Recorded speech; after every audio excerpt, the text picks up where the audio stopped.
Helldivers 2 just got a brand new developer update, as well as an update from the production director themselves. We also have some additional war updates with Liberation. We have a few neat tricks like even how to skip the queue, and a weapon and equipment tier list that you should be using right now. We got a ton to talk about. What's up, world? Should be back in the video checking on all things Helldivers 2. Okay, so let's just jump right into everything. We do have that developer update, and this is around the quote of just buy more servers, where we do have a developer posting here by the name of Piles on Twitter, who said, so a bit of retro work of this week. I completely exhausted by the success, so is the team in many late nights. On calls, emergency meetings, discussions around server capacity, shards, capacity units, CPU utilization, login rates, and CCU. Tired, but very pleased. Now, someone by the name here, Timo, did comment at this saying to get in touch with Microsoft and bring Helldivers 2 to Xbox and enjoy limitless server capacity in exchange. And he said it's weird that Sony didn't come in clutch yet, which is interesting here because it might not actually be due to server capacity or even buying more servers here, but he does elaborate saying it's not a matter of money or buying more servers, it's a matter of labor. We need to optimize the backend code. We are hitting some real limits. So this could be a ton of different variables in the backend, probably way out of my element here, but this could definitely occur with different things, especially if they're seeing large amount of data transfer or even some stuff happening in the back end that might make some bigger issues, especially pertaining to reward collection and making sure that everybody is kind of on a server side system there. I can totally understand from a live service perspective how that can go bork and really mess up. So this definitely makes a lot more sense as far as just buy more servers, or why Sony hasn't really jumped up yet and put in kind of the work with that server capacity.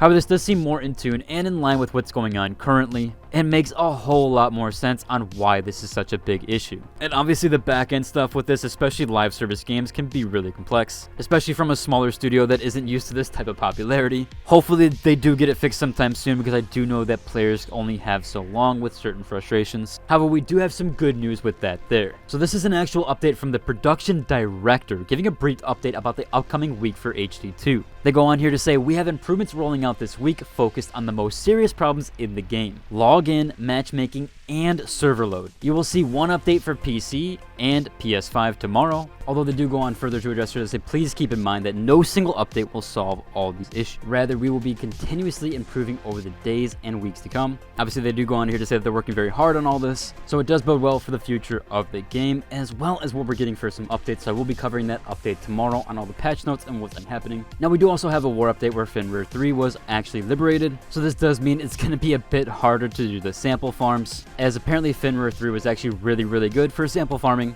especially for those super samples. We'll have to see if anybody else figures out any other planet to farm or what the new farm will be there, or I might also potentially cover where it is and maybe do some extra farming stuff there. Now, we do have that guide in order to skip the queue, so if you're like me and you get stuck on the home screen at the server capacity, granted you don't have to do this method, you can just wait at the timer. It's usually around 30 minutes ish for me when I do eventually get in. However, there is actually a way to skip the queue. This mostly does pertain to PC. However, if you do have friends on PlayStation or have another way to find people that are playing the game, then you're able to do this method too. However, the way to do it on Steam is that when you're in the main menu, or even before you launch the game, this doesn't matter either way. So you can be stuck on that server capacity screen and also do this method. What you'll need to do is head over to Steam and head over to the community hub. Once you're in the community hub, then you can head over to the discussions tab. From there, we'll go to the bottom right here and click on general discussion. And the reason why you want to do this is you want to find someone actually playing the game. It's very simple. Just go through some of the posts and you'll see somebody with a green highlight over their name. If they have a green highlight over their name, they are playing the game and are active online. You can then click on their profile and join their game. From there, the game will load up and it will skip you through the queue screen. I know it doesn't seem like it's going to happen, but it does work most of the time.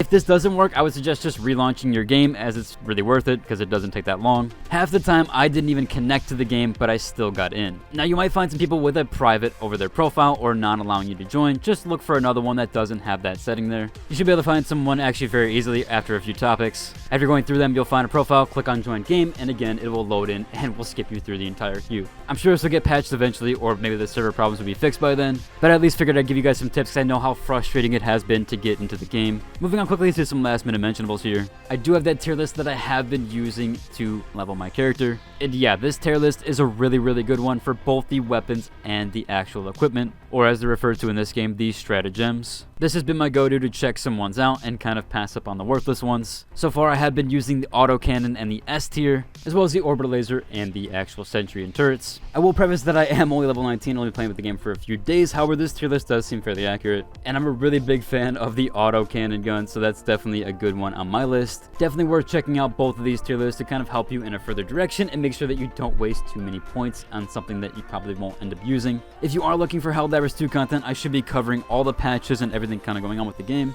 And if you do enjoy today's video, like and subscribe, and until the next one, deuces.